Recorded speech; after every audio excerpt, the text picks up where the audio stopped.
Christmas wouldn't be Christmas without the Nutcracker. Festive, thrilling, glamorous. This is the Christmas treat. You feel full of love from everyone. It's a really special ballet. It's not just, oh, we'll go to see it because it's Christmas. You go to see it because it's sensational.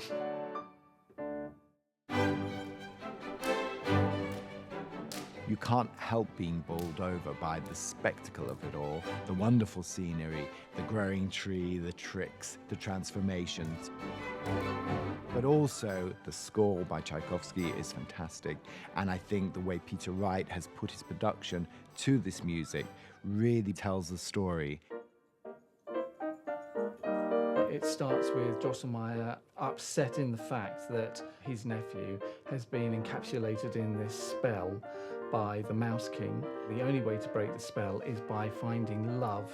So he decides to go off, take his wooden nutcracker, which is his nephew, and he entrusts it to Clara, and then the magic begins. You're a doll, you're not a person, and then you meet Clara as she goes into this magical world. And in the course of that, she breaks the spell, and you turn into Drosselmeyer's nephew again. So the spell's been broken, and she sees you as a human, hopefully quite likes your face. I think Clara is completely stunned to see that her beautiful doll has actually come to life. It's like when you're small and the boy on your poster maybe actually comes to life. It's quite a cool thing to happen, I guess. Like Zayn Malik coming to life. And then the journey begins, where Drosselmeyer then takes them on their journey to the land of sweets. Everyone knows the music and everyone is familiar with the Sugar Plum Fairy, and you have a real responsibility and a sense of duty to try and find something that you can offer that is unique. She begins the solo, it's like little ice picks onto a glassy pond, and then she skims back and forth over the stage. Dancing on point is such a foreign thing to our pedestrian lives. It's really not done in any other setting at all. It's so unique to ballet. And up. Well, Christopher Carr is amazing. He produces and stages the ballet for Sir Peter Wright. Feel it? Yes, it was very good. Oh, I was there when he was creating it, when Sir Peter Wright was creating it, because it was the very first ballet that I was in charge of as a ballet master. One, arrive, two.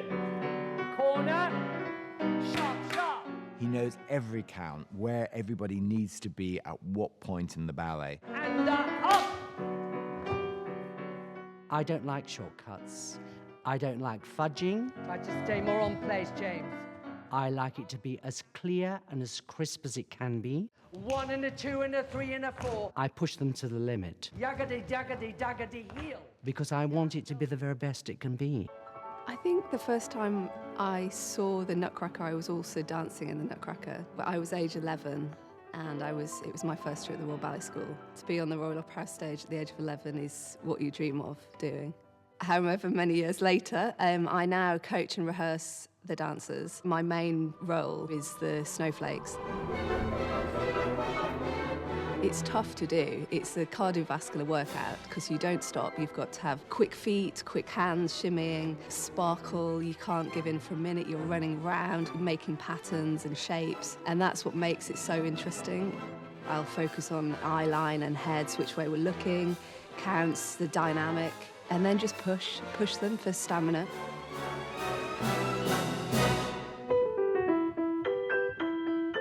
I saw Peter Wright's Nutcracker for the first time when I was 2 years old, and I can't believe that here I am doing it about 20 years later.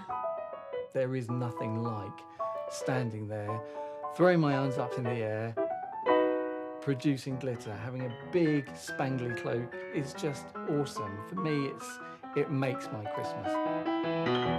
It is magic. Can't help but go, wow, that's amazing. What more Christmas could you get than Nutcracker? You couldn't get any more Christmas. If I didn't have the Nutcracker every season, I would feel something was missing.